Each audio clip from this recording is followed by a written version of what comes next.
आज मैं तुम्हें दो पक्की सहेलियों की कहानी सुनाती हूँ, आशा और रूपा। आशा थोड़ी सांवली थी, बट उसके नैन नक्श बहुत ही ज़्यादा सुंदर थे, तीखे नैन नक्श थे। और रूपा गोरी चिट्टी तो बिल्ली आँखों वाली थी। दोनों की दोस्ती बहुत गहरी थी, पूरे स्कूल में उनकी दोस्ती फेमस थी। दोनों एक जैसे कपड़े पहनती थी, एक साथ रहती थी, मार्केट जाना, क्लास में भी अगर एक की गलती है तो दूसरी अपने आप पर पनिशमेंट ले लेती थी। ये सब इन सब चीज़ों से उनकी दोस्ती बहुत ही गहरी थी। एक बार हुआ गया, उनके आशा रूपा की इतनी गहरी दोस्ती देखे कई लड़कियां उनसे जलती भी थी, तो वो तो होता ही है, बट उनकी दोस्ती में कभी दरार नहीं। एक बार उनकी मतलब उनके स्कूल के पास एक पुलिस चौकी थी जहाँ न्यू भर्ती हुई थी, बहुत सारे इंस्पेक्टर हवलदार वहाँ पे न्यू ज्वाइन हुए थे। उनमें से एक था अर्जुन। अर्जुन आशा और रूपा दोनों इकट्ठी जाती थी, तो वो कमेंट करता रहता था क्या सुंदर लग रही है, ये ड्रेस आप अच्छा लगे, कलर अच्छा लग रहा है। तो इस चीज़ से आशा को ये था कि मैं तो काली सी हूँ, मुझे तो क्या ही पसंद करेगा। और रूपा को ये कॉन्फिडेंस था मैं गोरी चिट्टी हूँ, बहुत सुंदर हूँ, मेरी बिल्लियाँ क्या तो मुझे पसंद है। तो रूपा फीलिंग्स लेने लगी कि मुझे पसंद करता है। ऐसे ही हर रोज चलता था, लड़कियां भी उसको बोलती थी रूपा अर्जुन तुझसे प्यार करता है, वो तुम्हारे लिए फील करता है। तो ये सब चलता रहा। आया वही लव बर्ड्स का मंथ, फरवरी। तो 14 फरवरी को वो रोज़ लेके आया, फ्लावर्स बुके।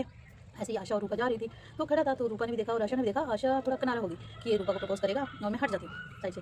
बट जब रूपा उसकी तरफ बढ़ी और आशा साइड हुई, तो अर्जुन ने कदम आशा की तरफ मोड़ लिया। आशा शॉक्ड, रूपा भी शॉक्ड कि ये क्या है। और जो कॉलेज स्कूल की उनकी लड़कियां फ्रेंड्स थी वो भी पीछे देख रही थी कि ये क्या हो गया। सब तो कहते हैं रूपा को पसंद करता है, बट अर्जुन लाइक करता था आशा को।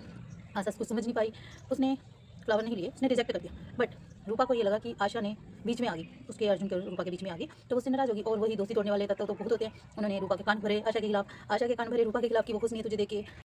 उन दोनों के बीच में ऐसे गलतफहमी बढ़ती गई और 2-3 महीने हो गए उनको आपस में बात नहीं की। बट आशा थोड़ी समझदार थी, रूपा गुस्से वाली थी, तो आशा ने समझदारी दिखाई। उसने बताया कि मैंने नहीं एक्सेप्ट किया उसका वो प्रपोजल, मेरे लिए दोस्ती मायने रखती है। तो सब लड़कियां जो आशा को के खिलाफ रूपा को भड़काती थी वो बीच में आ गई, बोलने लगी रूपा को, मतलब कि ये तेरे खिलाफ है, तुझे मतलब कि पसंद नहीं करती, तेरी तुझसे जलती है।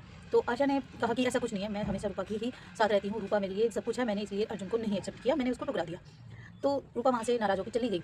देखा कि जब वो वापस आई तो देखा सब लड़कियां उसको परेशान करी थी आशा को, बट उससे रहा नहीं गया। आखिर दोस्ती थी स्कूल से ही, बचपन से ही, तो कैसे बर्दाश्त करती। रूपा ने उसे बचाया, उसके अगेंस्ट जो लड़कियां खड़ी थी उनको हटाया, डांटा और एक्सेप्ट किया उसकी दोस्ती, और कहा कि मुझसे गलती हो गई है, मैंने तुझे समझा नहीं, अगर तू मेरे खिलाफ होती, मुझसे अर्जुन को छीनती, तो मैं ऐसे मेरे सामने नहीं आती, अर्जुन को एक्सेप्ट करती, उसके साथ होती। पर तूने नहीं किया, तूने दोस्ती को ज़्यादा मायने दिए हैं और प्यार को नहीं, इसीलिए मुझसे गलती हो गई है, मैं अब कभी ऐसी गलती नहीं करूँगी। और सभी जो थे कि हाँ, जो खुश हो रहे थे कि आयशा रूपा की दोस्ती टूट चुकी है, बट नहीं, उनकी दोस्ती बहुत गहरी थी, पक्की थी, प्यार से भी ऊपर वाली दोस्ती थी। और वो दोनों एक हो गई फिर से। अर्जुन वहाँ से चला गया था क्योंकि वो ट्रेनिंग पे था, उसकी ट्रेनिंग हुई, वो चला गया वहाँ से। और उन दोनों की दोस्ती। इससे भी अच्छी कहानियाँ सुनी है तो लाइक, कमेंट एंड सब्सक्राइब कीजिए।